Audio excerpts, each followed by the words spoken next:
Good afternoon my dear students. मैं आपका विज्ञान एसएसटी अध्यापक शुभम तिवारी माया ज्ञानोदय संस्कार अकादमी विद्यालय ललितपुर से आप सभी कक्षा 8 के विद्यार्थियों का आज की इस नागरिक शास्त्र की कक्षा में हार्दिक स्वागत करता हूं।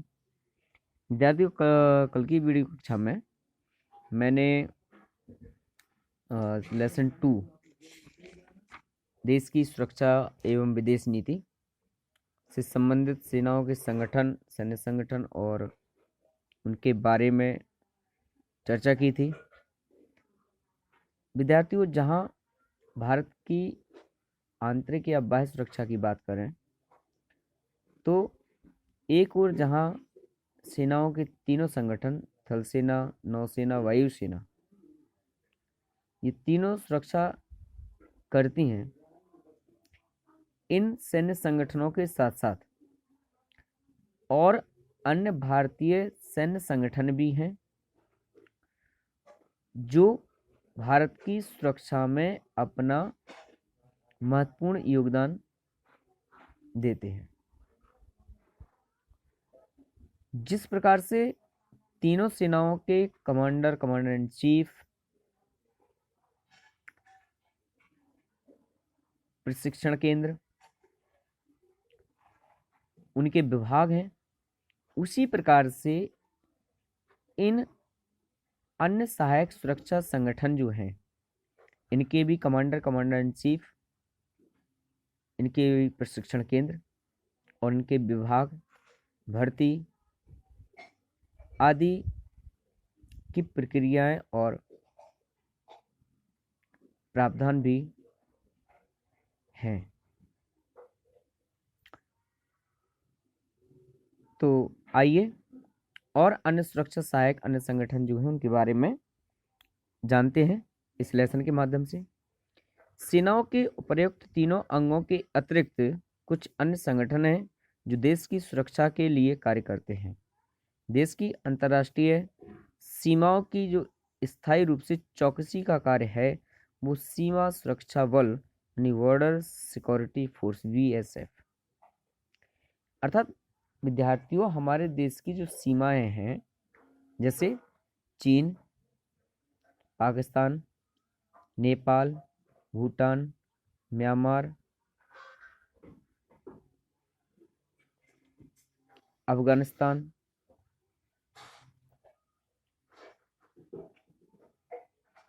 श्रीलंका, ये जो सीमाएं एक दूसरे से जुड़ी हुई हैं, चाहे वो जमीनी सीमा हो, चाहे जलीय सीमा हो या वायवीय सीमा हो, इनकी जो सीमा की सुरक्षा की जो सुरक्षा की जो दायित्व है वह हमारा सीमा सुरक्षा बल यानी बॉर्डर सिक्योरिटी फोर्स नामक संगठन करता है। समुद्र तट की सीमाओं की सुरक्षा तटरक्षक यानी कोस्ट गार्ड संगठन करता है।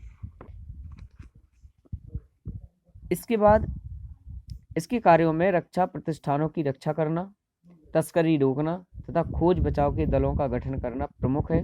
तीसरा महत्वपूर्ण संगठन है प्रादेशिक सेना, टेरिटोरियल आर्मी। यह नागरिकों का एक संगठन है जिसमें देश की सुरक्षा कार्य में भाग लेने के लिए इच्छुक नागरिक अपने खाली समय में सैन्य प्रशिक्षण ले सकते हैं। चौथा संगठन है नेशनल कैडेट कोड यानी NCC। NCC के बारे में आप सभी ने सुना होगा। Inter college and degree colleges में ये संगठन का प्रशिक्षण विद्यार्थियों को दिया जाता है। तो इसमें बालकों के साथ साथ बालिकाओं का भी डिवीजन होता है। NCC का प्रशिक्षण विश्वविद्यालय स्तर, स्नातक उपाधि, कॉलेजों, महाविद्यालयों एवं अन्य स्कूल कॉलेजों में दिया जाता है।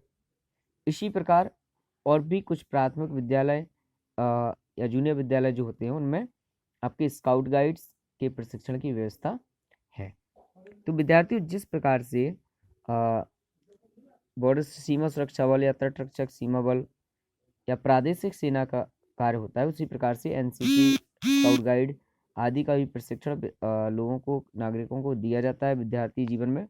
और आगे चल के यही संगठन, यही प्रशिक्षण प्राप्त करने वाले लोग भारतीय सेना में या कोस्ट गार्ड सेना में या प्रादेशिक सेना में या आर्मी में या अन्य सैन्य संगठनों में प्रतिभाग करते हैं और फिर उसमें अपना योगदान देते हैं। साथ ही साथ इस समय जो भी विद्यार्थी प्रशिक्षण कर रहे होते हैं, आपने देखा होगा विभिन्न प्रकार के जो आयोजन होते हैं, चाहे वो सरकारी हो या गैर सरकारी हो, तो उनमें आपने देखा होगा कि व्यवस्था के बनाने के लिए बैठक व्यवस्था या किसी भी प्रकार की व्यवस्था के निरूपण में एनसीसी या स्काउट गाइड के छात्रों को नियुक्त किया जाता है। ठीक है, आपने देखा होगा बैंड वगैरह जो होता है, ठीक है, जिसको घोष आदि कहते हैं, उसको बजाने के लिए एनसीसी की कैडेट को प्रायिकता दी जाती है, नियुक्त किया जाता है। इसी प्रकार एक और बल है केंद्रीय औद्योगिक सुरक्षा बल, सेंट्रल इंडस्ट्रियल सिक्योरिटी फोर्स, ठीक, CISF। इसका प्रमुख कार्य क्या है? औद्योगिक क्षेत्र की रक्षा करना, सुरक्षा करना। यह एक अर्धसैनिक बल है जिसका मुख्य कार्य सरकारी कारखानों, अन्य सरकारी उपक्रमों के को सुरक्षा प्रदान करना होता है। जैसे कि आप अगर देखा होगा railway station, metro station, bank और लिमिटेड कंपनी, ठीक है, जैसे BHEL है, ISL है और सेल है, तो इस प्रकार की कंपनियों में आपने देखा होगा सिक्योरिटी फोर्स के रूप में CISF के जो सैनिक हैं वो वहाँ पर तैनात रहते हैं।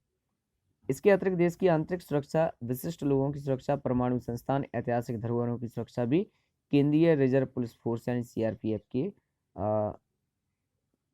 का ही दायित्व होता है। भारत के केंद्रीय सशस्त्र पुलिस बलों में सबसे बड़ा यह CRPF का दल होता है। यह भारत सरकार के गृह मंत्रालय के तहत काम करता है। CRPF की प्राथमिक भूमिका पुलिस कार्रवाई में राज्य केंद्र शासित प्रदेशों की सहायता, कानून व्यवस्था बनवाना और आतंकवाद विरोध निहित है।